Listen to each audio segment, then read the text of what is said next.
They didn't just exile Earth, they erased it. The Council, bloated with arrogance and fear, cast their votes with smug certainty, believing Earth would crawl away and die in the dark.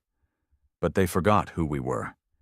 They forgot what humans do when we're cornered, when we've got nothing left but spite, steel, and time. My name isn't important, not anymore. I was a diplomat once. Now I wear scars instead of medals and command an armada born out of vengeance. But back then, I was just a man in a room full of aliens, watching our fate get sealed with a ceremonial stamp and a spineless smile. The chamber was silent after the verdict. No appeals, no second chances. Humanity was stripped of all interstellar rights, labeled a threat, and cast out. The crime? We advanced too fast. We developed warp tech without permission. We explored restricted systems. We asked questions they didn't want to answer. We were too curious, too unpredictable, too human. The Council wanted obedience, not evolution. So they made an example out of us. They shut down our stations, blockaded our system, and forced all non-Earthborn humans off-world to declare new loyalties. A lot of them did. I didn't.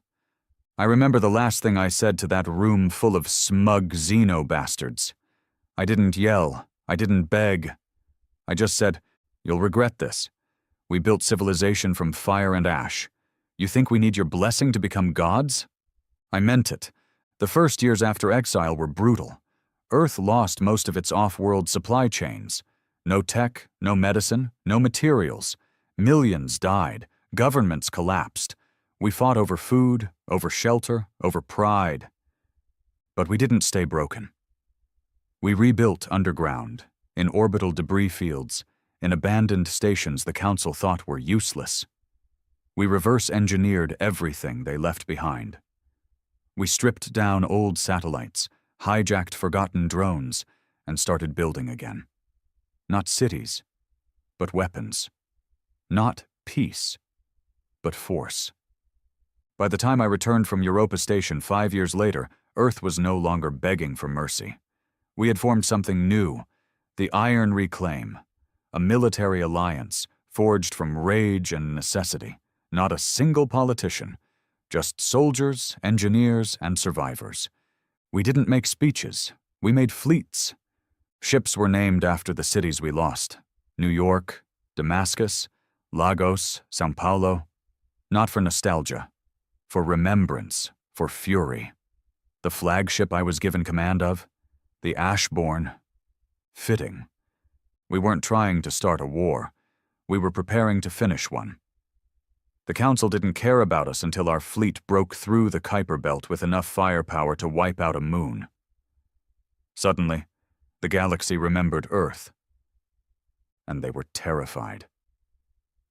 We sent a message, one sentence, broadcast across all known systems. The exiled are armed, and we're coming home.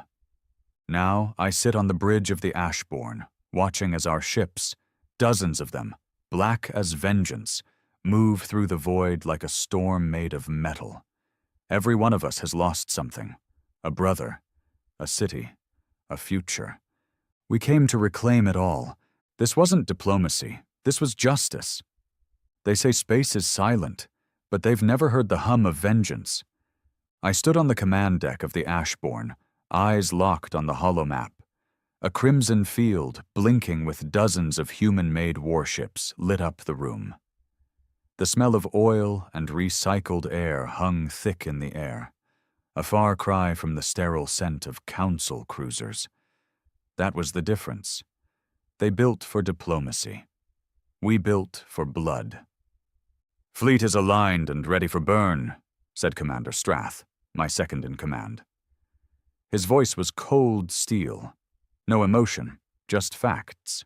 That's why I kept him close. The man had survived the siege of Titan with one arm and half a lung. Council troops called him a ghost after that. We just called him the last man standing. "Confirm trajectory," I ordered, not looking up. "Target Syndic Relay Station, full blackout mode." The Syndic Relay wasn't a military outpost. That's why it made the perfect first strike. It was a communications hub on the edge of neutral territory, managed by the Soren, one of the Council's lapdog species. Too soft to pose a real threat, but connected enough to send a message. "Message," Strath repeated, almost smiling. "We're past messages, Commander." "I don't want a war," I said. "I want them to think one already started." He didn't reply. He didn't need to. Ashbourne rumbled under our boots as its fusion core prepped for silent burn. No bright flashes, no radio traffic, just mass, heat, and velocity. A ghost fleet cloaked in sensor scramblers, slipping through black space like a knife under a diplomat's robe. That's how Earth learned to fight. Dirty, quiet, and without rules.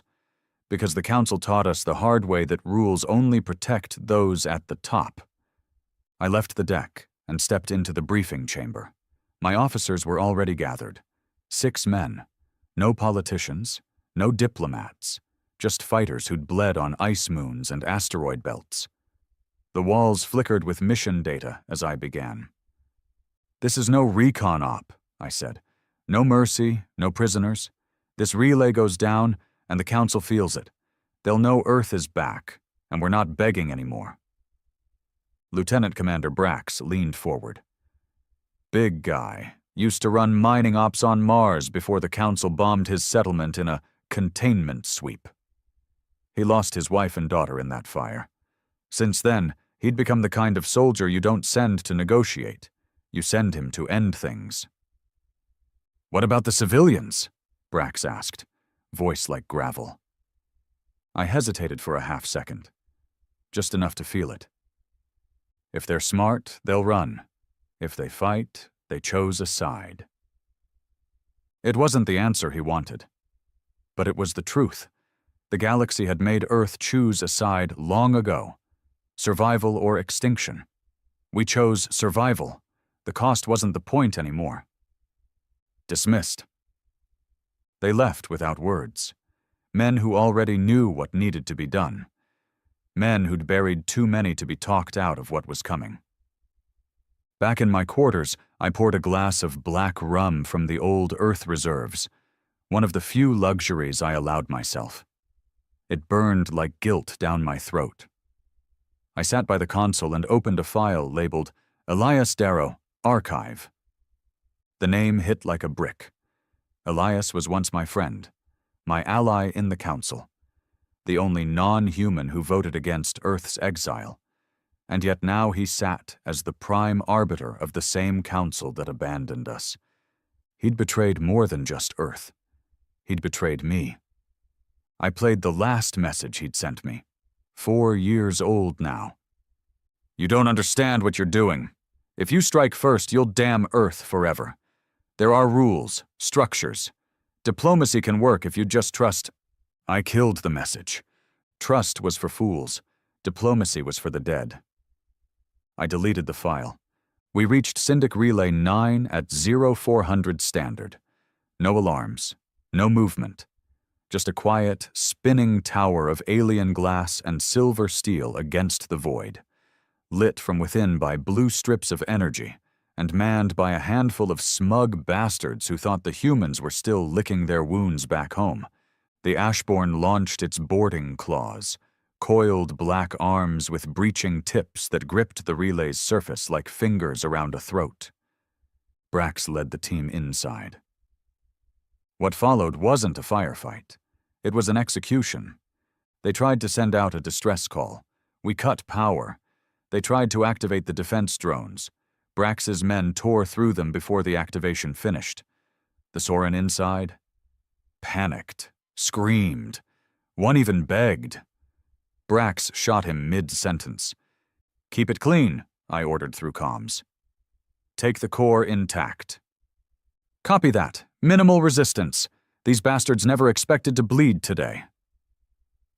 That was the real message. We didn't want territory. We didn't want sympathy. We wanted them to feel fear. By dawn cycle, Relay 9 was ashes and static. We left one thing behind: a beacon. It pulsed with old Earth code, binary sequences that translated to a single phrase. You abandoned us. We learned. Now we return. And the galaxy heard it. 3 days later, we got a ping from the edge of the rim line, the Vardos sector. A council fleet, small but armed. 2 destroyers, 1 command vessel, and an envoy. They weren't expecting a fight. They were expecting a message, a meeting. They sent a transmission. I watched it from the command bridge as the hologram sparked to life. And there he was. Elias Darrow, still smug, still pretending he understood Earth. His eyes scanned the room before locking onto me. I told them you'd respond with force. I just didn't think you'd fall this far. I stepped forward. Number, you just hoped we wouldn't survive long enough to return. He sighed, hands folded. Still the same diplomatic snake I once trusted.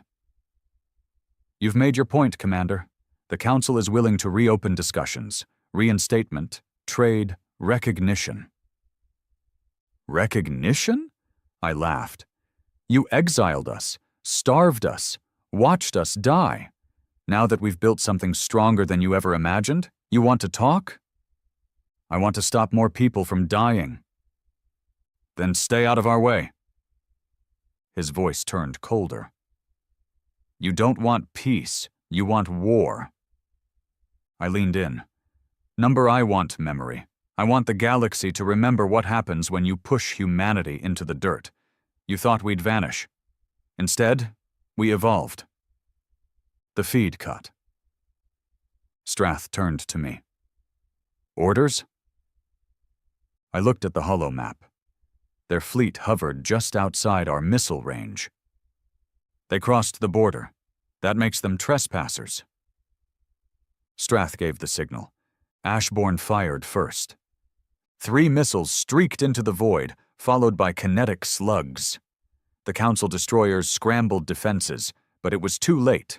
1 went up in flames. The command ship tried to flee. We clipped its engines and left it spinning. Let them live. Let them report back. After the battle, I sat alone again.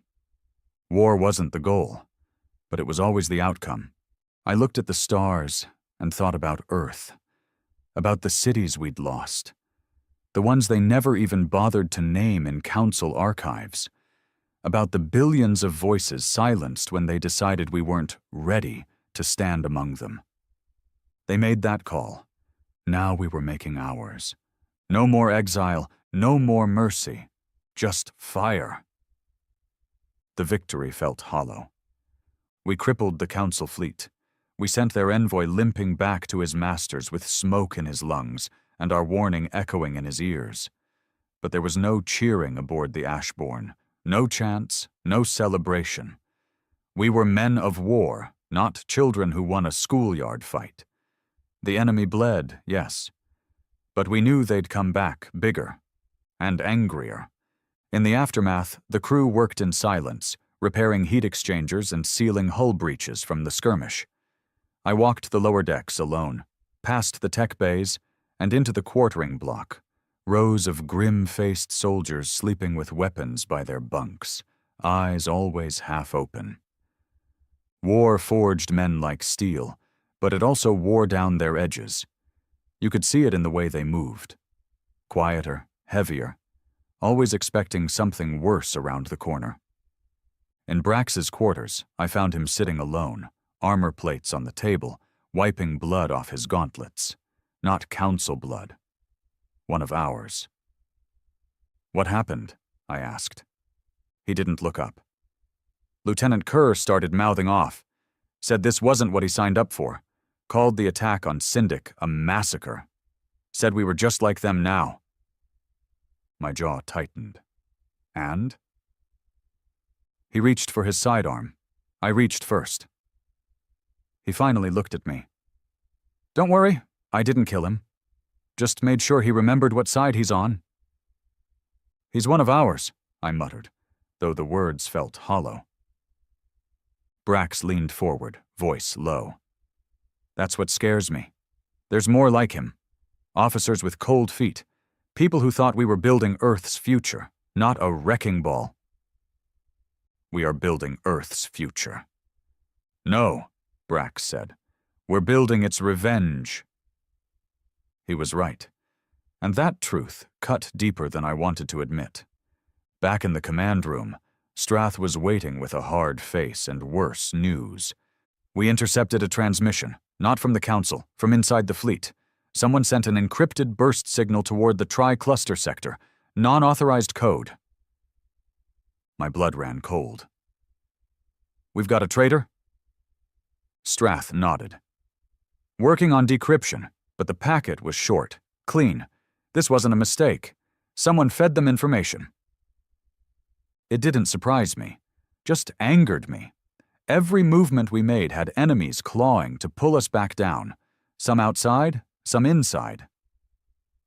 Scramble the encryption arrays, lock down external comms, no messages leave without my sign-off. Strath stepped closer. Do you want me to run a purge? I stared at him. The thought had already crossed my mind. A fleet-wide interrogation. Systematic, brutal, thorough. It would scare the loyal and destroy morale. But if we didn't root this out now, it could rot everything from the inside. Number not yet. Let the rat think they're safe, I said. But keep watching. I want names. He nodded and left. I sat down, staring at the blinking stars on the navigation grid. Ashbourne was due to rendezvous with the Reclaim Armada in 6 hours. 3 other capital ships would meet us at Vega Dust, a backwater mining colony turned rebel haven. From there, we'd begin the first coordinated assault on Council space in human history. But now, it felt like the hammer we built might crack before it ever struck. 6 hours later, we reached Vega Dust. If Earth was born from fire, Vega was born from pain. The planet looked like a dried-out corpse, its skies bruised with industrial smog and lightning that never stopped crawling across the horizon. The mining towers stood like crooked teeth against the storm. We descended through turbulence to the hidden base, a hangar shielded by rock, where the Reclaim Armada waited like sleeping giants. The Crucible, Iron March, and Bloodwake, each one scarred, welded together with stolen tech and raw hatred. I walked through the war room as the captains gathered. Captain Harl of the Bloodwake was the first to speak, a short, scarred brute with no love for protocol. Heard you blew a hole through a council envoy and sent him crying back to his lizard bosses. Not subtle, Commander. I wasn't trying to be subtle, I said.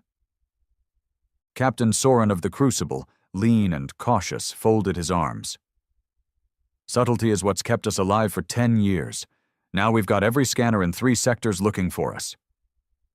That's the point, I shot back. The Council only respects force. If we want a seat at the table again, we flip the table first. The room grew tense. Then Harl barked a laugh. Finally, someone's saying it. Damn right. Burn it all. Let them rebuild under our boot this time. But Soren wasn't convinced. And what about the other colonies? The fringe worlds? The ones who want peace and trade, not blood and rubble? They had peace, I said, and the Council used it to strangle us. Soren frowned. We were supposed to build Earth's redemption, not become warlords. I stared at him, every word measured. Earth doesn't need redemption. Earth needs revenge. That shut him up. But not everyone agreed. I could see it in their eyes. The cracks were forming. Ideals were colliding. Some of these men still believed in the Council's game, still thought we could claw back favor through restraint. They were wrong. That night, I received an anonymous message on my private console. No traceable source. Just one line of text. There is another way. Don't become what they called us. I read it 10 times, then I deleted it. The next day, we moved the Armada toward the Heferix system, our first real strike point inside Council territory. Not a civilian target this time. A weapons facility, one of the places they manufactured the nerve agents used on Europa and Phobos. This was justice.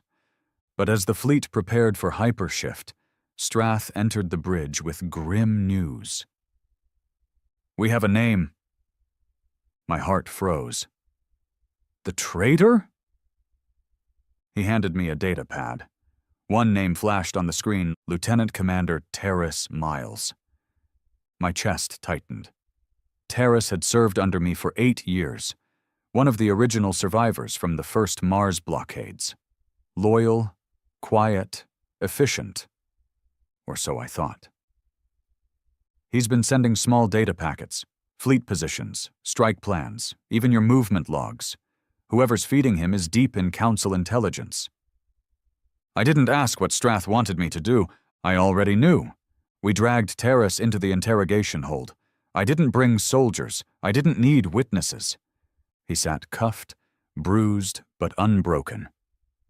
When I entered, he didn't beg or make excuses, just stared at me. "Why?" I asked. He smiled bitterly. "Because this isn't Earth anymore. It's just a graveyard in orbit.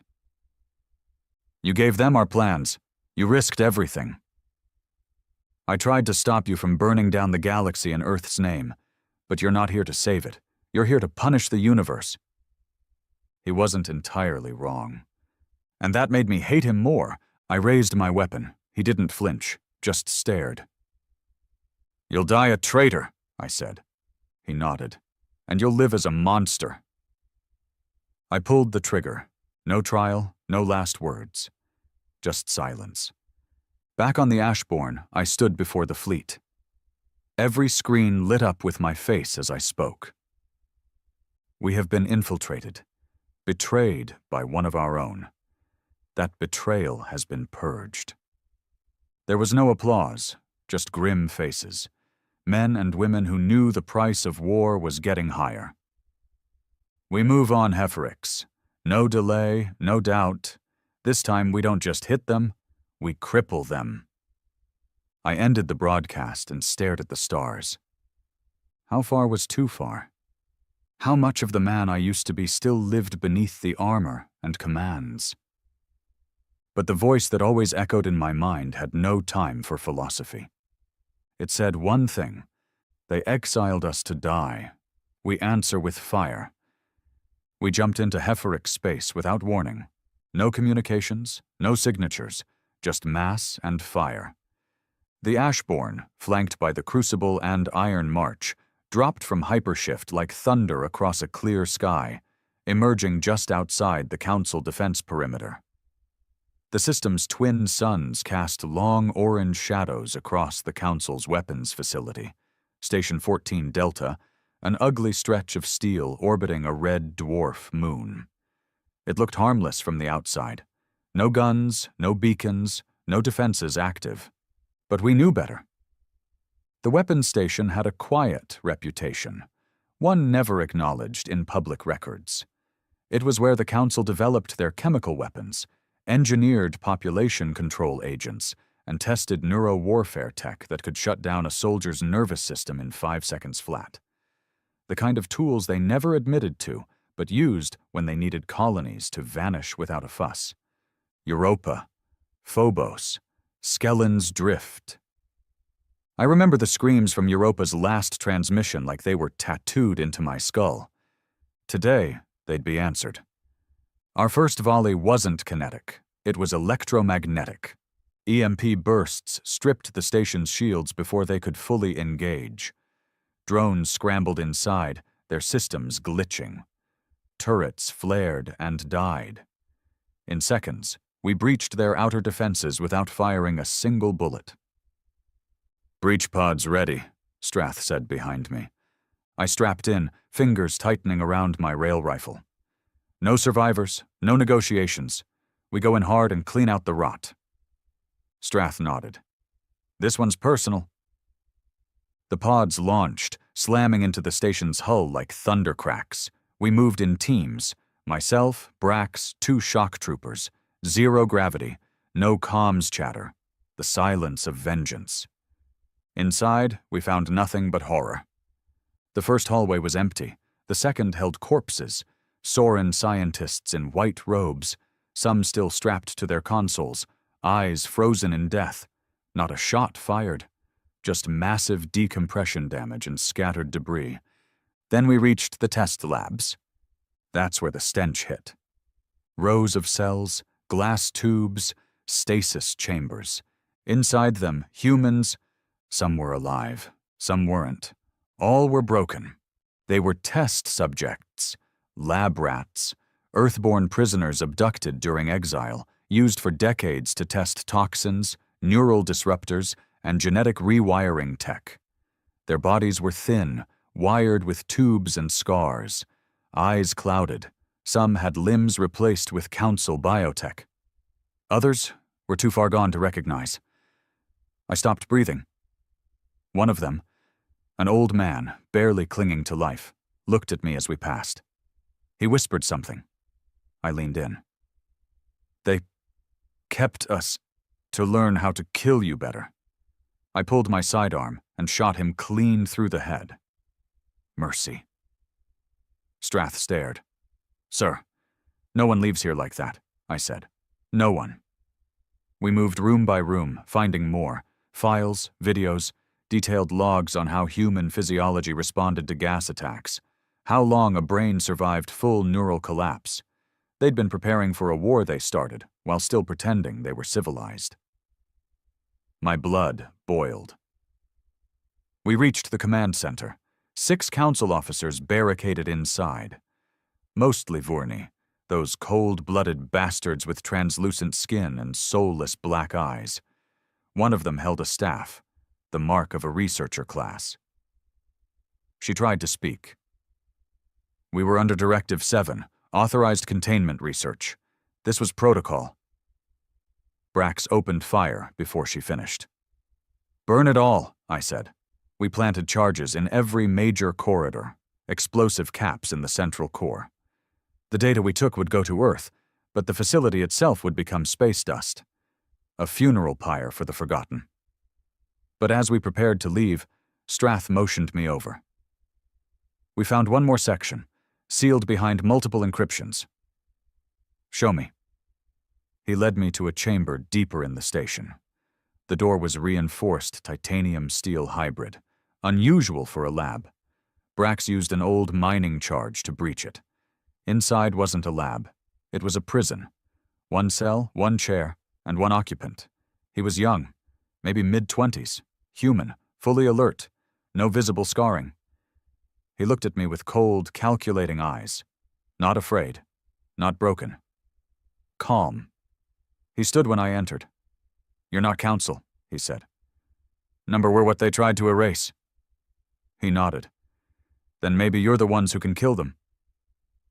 I didn't speak. He stepped forward, hands visible. "Name's Kyle, born on Earth, taken when I was 7. They didn't test me, they trained me. For what?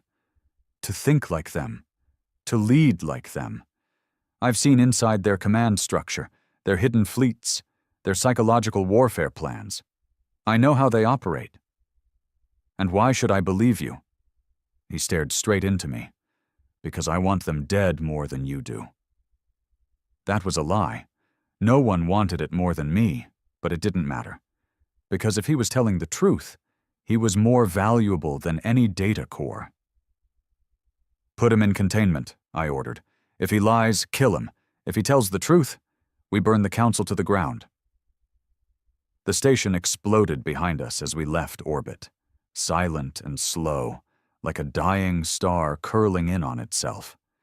The flames curled through vacuum and debris scattered like bones. Another piece of their empire gone. Another sin avenged. Back aboard the Ashbourne, I stared at the stars again. I thought about that boy. Kale. What kind of war do you have to survive to speak like that at 20 years old? Strath approached quietly. Heferick's strike was a success. 0 losses. 2 injured. All files secured. Civilian traffic recorded the explosion and is broadcasting system-wide. I nodded. They'll come hard next time. Strath nodded. Let them. We're ready. But I wasn't sure we were, because every victory cut deeper. Every blow we landed felt less like justice and more like obsession, and I was starting to feel the weight in my bones. But the war didn't care about my bones. It only cared about fire, and we were good at fire. The flames of Hephaerix still echoed in my mind, but the real fire was brewing inside the fleet. Victory used to mean unity, back when every man on board believed we were the last hope of Earth, back when the blood we spilled felt necessary. But after Hephaerix, something shifted. The silence in the halls of Ashbourne was thicker now. No talk, no drinking, no music, just soldiers going through the motions with tired eyes and tighter grips on their sidearms. We'd won, but something had broken, and I wasn't sure we could fix it. I stepped into the observation chamber, where Cale sat alone behind a thick wall of reinforced glass. He'd been there for 2 days. No restraints, no interrogation yet. Just food, silence, and surveillance. Some of the officers wanted him executed on sight. Others called him a goldmine of intel. Me? I wasn't sure what the hell he was. The Council didn't keep someone alive that long without purpose. They didn't train humans unless they had plans far worse than death. He stood as I entered, hands behind his back, posture military sharp. "Enjoying your stay?" I asked. He smirked. "I've had worse cages." "Let's talk." "About what?" "My childhood under psychotropic reconditioning, the way they used humans as chess pieces in their war simulations, or the time they tried to overwrite my empathy response with synthetic logic implants. I want names, systems, targets. I want to know what's coming." Cale's face changed, just slightly, that tiny flicker of something behind his calm exterior. He sat back down. "They're scared, you know? The Council. You killed more of their people in a month than the last 4 rebellions combined. They don't understand you. That terrifies them." "Good. But you don't understand them either." I leaned forward, eyes narrowing. "Enlighten me." He took a breath. "They don't play for victory. They play for history. If they can't erase you with strength, they'll erase you with time. They'll make sure no one remembers Earth ever existed. No name, no flag, just a blacked-out system on an old archive. And we'll stop them." Coyle tilted his head. "Maybe, if you don't tear yourselves apart first." That line stayed with me. It echoed later during a meeting with the other captains. Soren, ever the cautious one, had called the emergency summit aboard the Crucible. The war table was surrounded by grim faces. Harl, Brax, Strath, myself, and a few newly promoted fleet officers from the outer wings. "We're seeing unrest," Soren began. "Not just nerves, fracture. Some of the reclaim battalions are refusing orders. Others want to pull out and set up colonies instead of continuing assaults." "We knew some would fold," Harl said. "Let the cowards go. The rest of us keep swinging." "It's not that simple," Soren snapped. "There's dissent growing among our own command corps. Word is spreading about the Hephaerix prisoners. People think we crossed a line." I spoke up. "We crossed the line the day they bombed New Kyoto into a crater. No one we've killed so far was innocent." "Maybe," Soren said, "but maybe that's not the point anymore." "What is?" He looked straight at me. "What are we becoming?" For a moment, no one said a word. Then Brax slammed his fist on the table. "We're becoming what we have to. The Council made us monsters. We're just finishing the transformation." That wasn't just anger in his voice. That was belief. Dangerous belief. After the meeting, I walked the hangar floor alone. Soldiers sharpened blades they'd never use, cleaned guns already loaded. Men born on Earth, raised in chaos, who had nothing but this war. and I began to wonder. What happens when the war ends? If it ends. Strath met me near the engine bay. His face was unreadable. "We have a problem," he said. "Another traitor?" "Worse, a transmission." He handed me the data chip. Encrypted, council sigil. I decoded it in my quarters. A voice. Synthetic, hollow, alien. "Human Fleet Command, you have broken interstellar law. You are considered a Class 1 galactic threat. Cease all operations immediately or face annihilation. This is not a negotiation." It wasn't signed. But we knew who it came from. The message ended with coordinates: deep space, remote, neutral, a meeting point, a trap. I played it again, and again. Then I stared at the star map. They were coming. Back in the observation room, I played the message for Kale. He laughed when it ended. "You scared them more than I thought. Is it real?" He nodded. "They'll come, but not to talk." "Then why send a message?" "Because they want a show.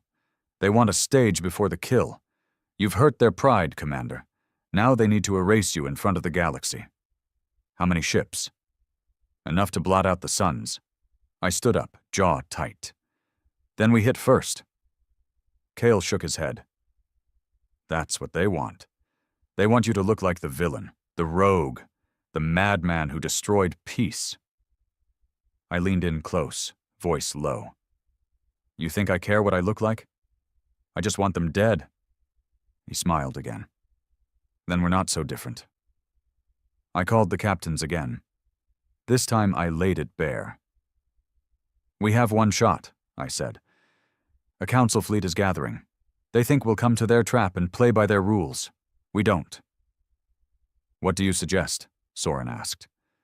"We intercept them early, catch them mid-route, divide them, bleed them, before they consolidate." Strath pointed at the map. "Intercept here. Chiral expanse, debris fields, poor sensors. They won't expect it."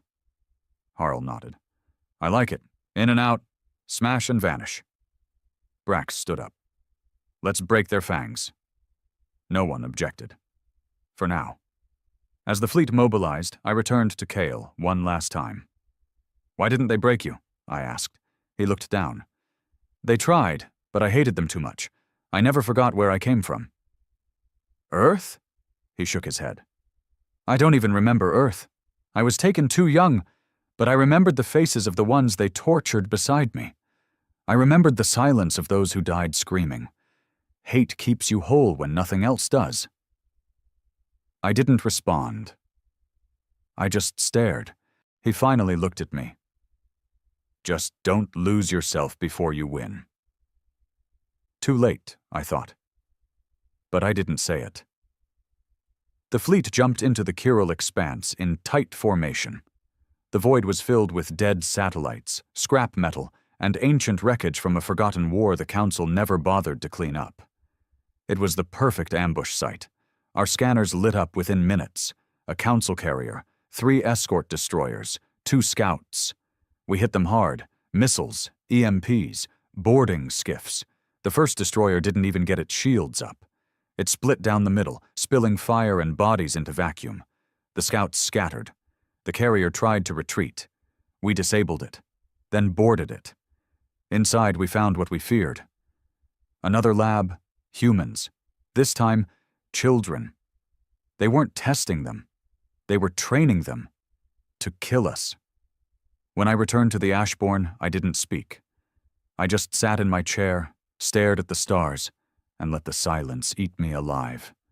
Because the war wasn't just outside anymore. It was inside us, and I wasn't sure there was anything human left to save. We buried our dead in silence. The battle at the chiral expanse was a victory, but not without cost. 3 Earth ships were destroyed, including the Vanguard, with over 900 aboard.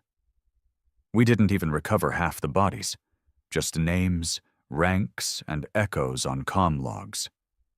I stood in the cargo bay of the Ashbourne with the others, watching the coffin pods line up. No flags, no anthems, just men and women zipped into cold black tubes and fired into space. Strath stood beside me. He didn't say a word. He didn't need to. We were running out of people faster than we were running out of enemies. Back in my quarters, I stared at the latest intel from the captured Council carrier. Kale had been right. They were training Earthborn children. Not just indoctrinating them, but chemically altering them, burning out empathy and free thought through neural warfare conditioning. And it wasn't new. It had been going on for decades. Some of them were teens now, weaponized. One group was missing from the manifest, relocated 3 weeks before the ambush. Destination, Sol. My stomach turned to stone. "Get me Strath," I barked into comms. He arrived minutes later, out of breath, armor half-locked. "Sir?" I showed him the file. He read it, blinked, then again. "They're going after Earth?" "Not just going. They're already there." We'd spent so long fighting on the outskirts, in the shadows. It never occurred to us the Council would strike at home while we were bleeding them dry across the stars. This wasn't just war anymore. This was execution. Within the hour, the fleet was in motion, what remained of it. We had 27 ships left that could fight. When the war began, we had over 60. But none of that mattered now. The Council had reached Earth, and if they were there, they weren't negotiating. The jump into the Sol system wasn't coordinated. It couldn't be. We scattered, fragmented, charging through different warp lanes to avoid Council nets. Some of us wouldn't make it. We knew that. But we had to arrive. Somehow, the Ashborn breached the system edge 12 hours later, and Earth was burning. From orbit, we saw the wreckage, shattered satellites, flaming colonies, civilian transports ripped in half, orbital platforms turned to debris fields. The old Terranet grid was offline, completely dark. That hadn't happened since the first Exile decades ago. "Patch me through to Earth Command," I snapped. Nothing. Static. Then a single burst came through. One message. "They're inside the atmosphere. They're not here to fight. They're here to finish it." Then silence again. We made descent under fire. Council defense units blanketed the stratosphere, drones and interceptors with beam rails and anti-personnel shredders. Our dropship shook like a dying animal, alarms blaring in every direction. I strapped in, eyes fixed forward. Brax sat across from me. He looked calm. Too calm. "They knew," he muttered. "What?" He looked up. They always knew how this would end. We landed near what was left of New Nairobi, one of Earth's last surviving mega-settlements. Now a crater. Bodies were everywhere. Not soldiers, families, civilians, children. Council strike teams had left nothing alive. We moved on foot, cutting through smoke and ash. The city was crawling with the enemy, not just aliens, but humans. Those kids we'd seen in the files, now soldiers in black body armor with no insignia, no voice, and no mercy. They opened fire. We answered. The streets turned red. I lost 3 men breaching the Council command tower. We found the uplink room intact, and someone waiting inside. Kale, unshackled, unescorted. He stood in the middle of the room like he'd been expecting me. "Hello, Commander." I raised my weapon. "Don't," he said. "Give me one reason." "I didn't lie to you," he said. "Everything I told you about the Council was true. Everything they're doing is real." "Then why the hell are you here?" He stepped closer. No fear. "Because I had to make sure you followed them here." My hand tightened around the trigger. "What the hell are you talking about?" "They wanted you to come back," he said slowly. "They knew you'd strike the outer systems. They wanted you to chase blood, to burn their labs, to look like monsters. And when you were stretched thin, they hit Earth, not just to kill it, to bait us," I muttered. He nodded. "To end you." I stared, heart beating like a drum. "So what are you?" He smiled. The last test. Then he vanished. Alarms blared. Strath's voice cut in over comms. "Commander, incoming fleet, Council class, 60-plus ships. They just dropped out of hyperspace. No hails, no warning." The final strike. Back aboard the Ashbourne, chaos reigned. The remaining Earth fleet scrambled to orbit, forming a fragmented wall over the planet. We had the high ground, but not the numbers. Not the strength. This wasn't a battle. This was extinction. "Form up," I barked. "Titan formation. No ship fights alone." We launched everything. Missiles, plasma rails, drones. They launched more. Their ships were sleek, seamless, powered by cores we couldn't replicate even if we wanted to. Ours were ugly, armored beasts, fragments of stolen tech welded to rage. And for a while, we held. Until they brought out a new ship. Massive. Not just a battleship, a world eater. No designation. Just black metal and a crimson core that pulsed like a living thing. It hovered over the Pacific, dwarfing everything. And then it spoke. Not in words, in pain. Every human on board, every ship felt it. A wave of agony, like nails through our skulls, like memories turning inside out. Men screamed. Some died on the spot. Brain hemorrhages, neural collapses, psychic warfare, new, weaponized. Earth's fleet fractured. Ships broke formation. Some fled. Some exploded mid-transmission. Strath was bleeding from the nose. "What is that?" I gritted my teeth. "Our end." But we didn't run. I grabbed the comms. "All ships, listen to me. This is the moment they designed for. This is the scene they've staged. They want to make us vanish, to break us so hard we're never spoken of again. But we are Earth. We were born in fire. We rose in exile. And we are not leaving without making them bleed." The pain didn't stop. But we moved. The Ashbourne dove straight into the Council fleet, flanked by Crucible and the last surviving dreadnought, Shatterwake. We targeted the psychic core. Every shot we had. Brax led a boarding unit into the World Eater. I never saw him again. But I saw the explosion. When the core ruptured, it didn't go quietly. It screamed, and it took 20 Council ships with it. We lost Shatterwake in the shockwave. We lost Crucible when a Council destroyer rammed it at full speed. And then Earth went dark. We crash-landed somewhere outside what used to be Madrid. Sky was black. Stars gone, no communications, no ships. Just me, Strath, and maybe 20 survivors. We don't know if Earth won. We don't know if anyone's left out there. But we're alive, and that means the fire's not out. Not yet. The sky hadn't cleared in 3 days. Ash rained down like snow, soft and weightless, until you touched it and found it wasn't soft at all. Just dust from buildings, bodies, and the last traces of civilization. Earth had been hit hard, not just by weapons but by silence. Comms were gone, satellites fried, the Terranet grid had been completely erased. And the cities? Dead. Gutted. Burned. The Council hadn't just bombed Earth, they'd cracked it open. They left just enough of us alive to witness it, to break us from the inside. But I wasn't broken. Not yet.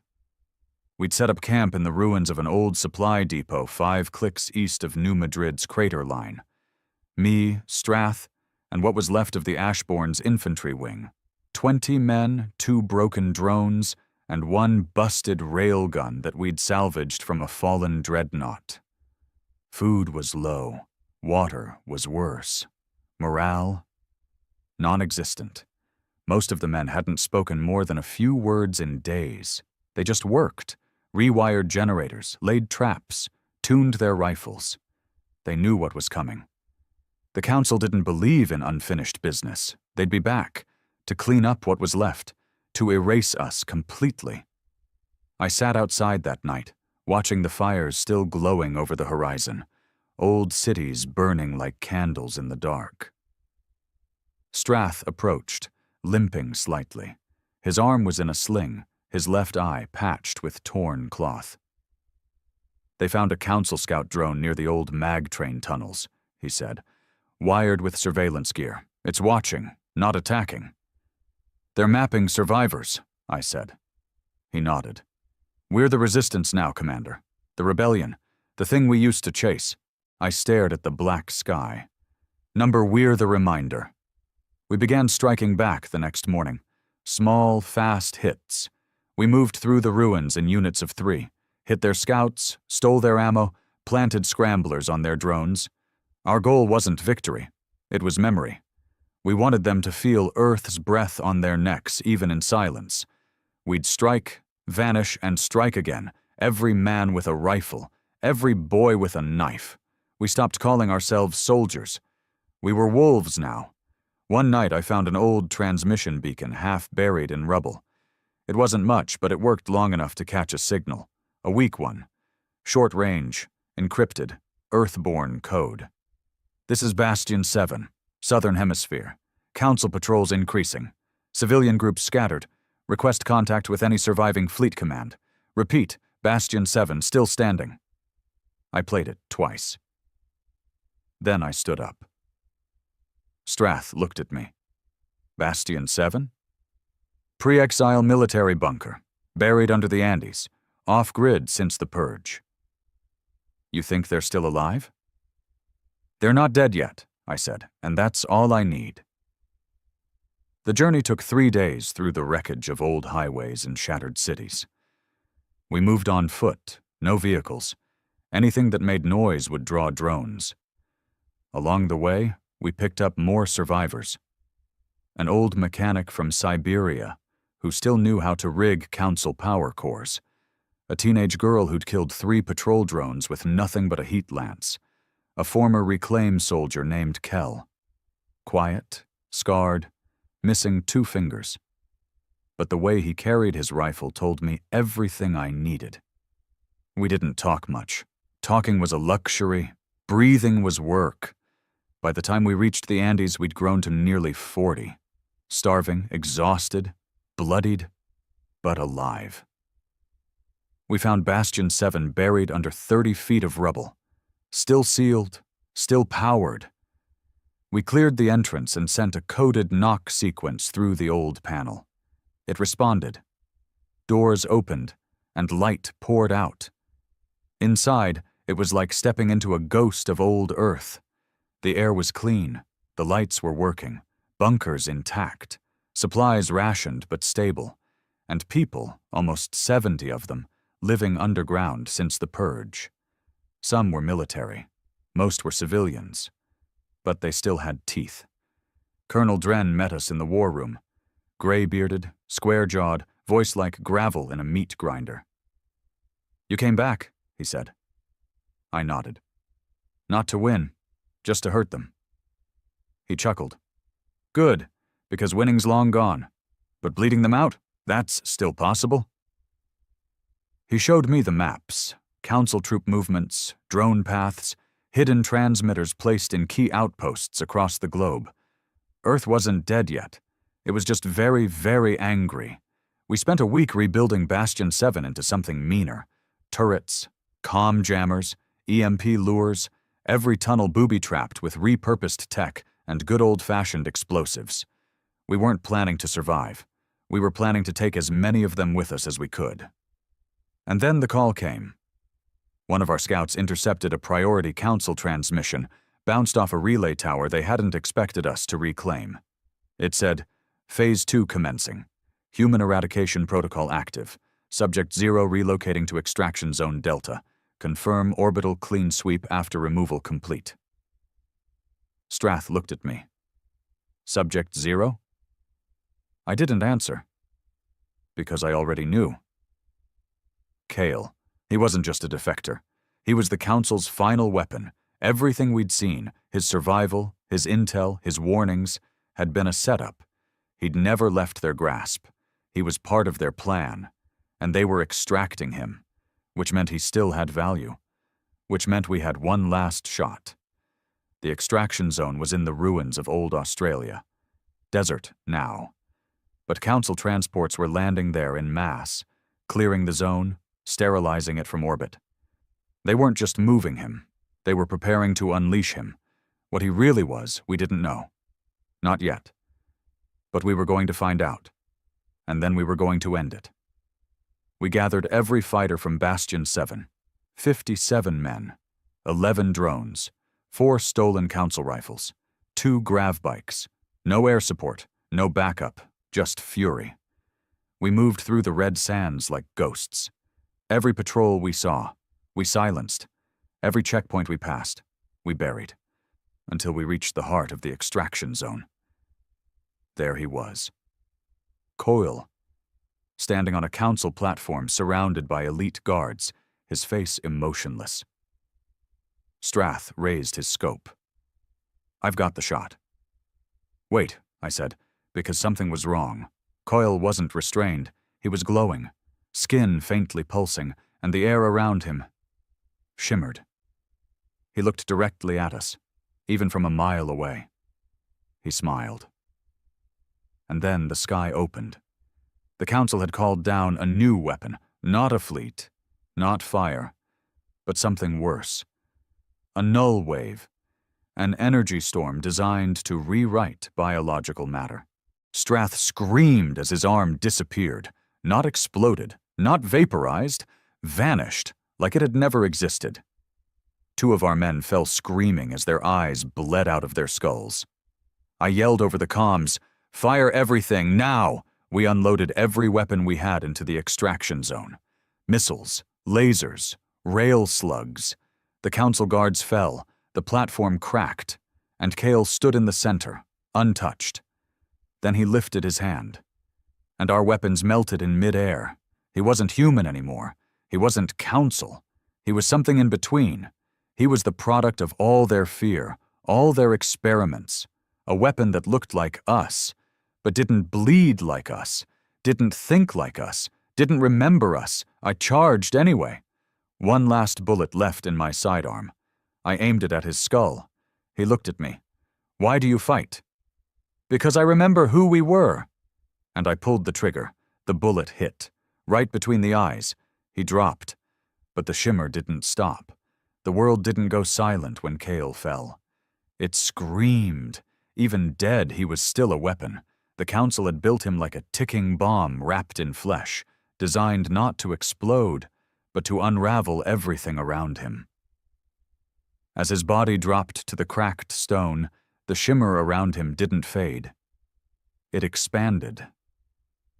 I felt it in my bones before I saw it, like something pulling at my insides, trying to remember the blueprint of my existence just so it could erase it. The air shimmered. My vision twisted sideways. Sound warped into a slow, choking echo. Strath was already crawling toward cover, half-conscious, bleeding from every pore. The men we brought with us, what was left of them, were either dead or staggering, their weapons useless, their minds barely holding. And me? I kept walking, toward Kale's body, toward the storm. His eyes were still open. Blank. Lifeless. But the storm was coming from him, not around him. Some last code, some final activation the Council never told us about. I dropped to one knee beside him, and I whispered, "I hope they used you. I hope they twisted you so bad you don't even know your own name anymore. But in the end, you still looked like one of us." I reached for the small satchel on his belt. Council-grade tech, embedded with the shimmer. A heartbeat away from disintegration. But inside it? A pulse generator, unarmed, unstable, built to broadcast something, probably his death, a signal, a confirmation. I didn't hesitate. I tore the drive out, wires still sparking, and then I ran. Behind me the ground cracked like glass. The shimmer boiled into light. And then, nothing. The entire extraction platform blinked out of existence. No explosion, no fire, just gone, erased from the planet like it had never been there.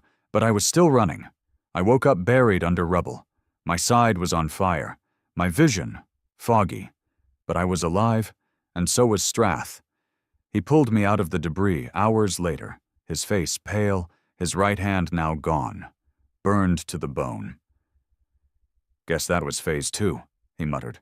"No," I croaked. "That was the end of it." We stood at the edge of a dead crater, wind sweeping ash around us. There was nothing left of Cale. No body, no signal, no platform. Whatever he was supposed to be, whatever message the Council wanted his death to send. We killed it. It took us a week to crawl back to Bastion 7. Less than 20 of us made it. We were ghosts now, bloody, limping, infected with radiation, some blind, others half-mad. But we walked into the gates like we'd just won the war. Because in a way, we had. Colonel Dren was waiting. He looked older, or maybe just tired. "You killed him," he said. "We felt the pulse from here." "Did it stop anything?" I asked. He shrugged. "We haven't seen a Council drone in 3 days, and satellites picked up something strange. Their ships? They're pulling back, system-wide." Strath stepped forward. "Retreat?" "Or repositioning," Dren said. "But I think they expected something else. Maybe Cale was their endgame. Maybe they lost more than we realize." I sat down, finally feeling the weight in my chest. The pain, the loss, the truth. We hadn't won. We hadn't lost either. We'd just changed the war. The weeks that followed were a blur of rebuilding. We scavenged tech from wrecks, rearmed with what we could. Word spread through the old tunnels, bunkers lighting up, old resistance cells coming out of hiding. Earth wasn't whole, but it was awake. And the Council? They had to live with that. They had to live knowing they didn't erase us, that they didn't finish the job, that the humans they exiled, bombed, and experimented on were still breathing, still fighting, that their perfect monster, Coil, had fallen, and not as a symbol of their power, but of their failure. One night, as I walked the perimeter, Strath caught up to me. "Got a report," he said. "One of our hacked satellites picked up a transmission, Council frequency, weak but looping. What's it say?" He handed me a recorder. I played it. A woman's voice, calm, alien, tired. "Subject failed. Earth not compliant. Human resistance exceeds projections. Recommendation: cease conversion. Initiate long-term isolation protocol. Redesignation: quarantined species. Status: dangerous." I laughed. For the first time in years, I laughed. "Dangerous," I said. Strath smiled, bloody teeth showing. They finally got the message. That night, I sat at the edge of the bunker. Stars overhead. Silence all around. I thought about Earth, about exile, about the war. We didn't get justice. Not really. The men we lost, Brax, Kell, the thousands aboard Ashbourne, Crucible, Shatterwake, they wouldn't be coming back. We didn't raise a flag over the Council's heart. We didn't reclaim the stars. But we didn't need to, because we did something worse. We made the galaxy afraid of us. We made them remember that humans don't beg. We bite. We burn our dead. And then we come for the ones who lit the fire. They'll watch us now. From a distance. They'll label us unstable, irrational, violent. Let them. Because for the first time in centuries, Earth belongs to Earth again. The Council may have space, they may have fleets, they may have entire systems under their control, but they will never again set foot here without fear in their throats and fire behind their eyes. And every time they hear the word Earth, they will remember the day we stood up, the day we burned their god, the day the exiles came home.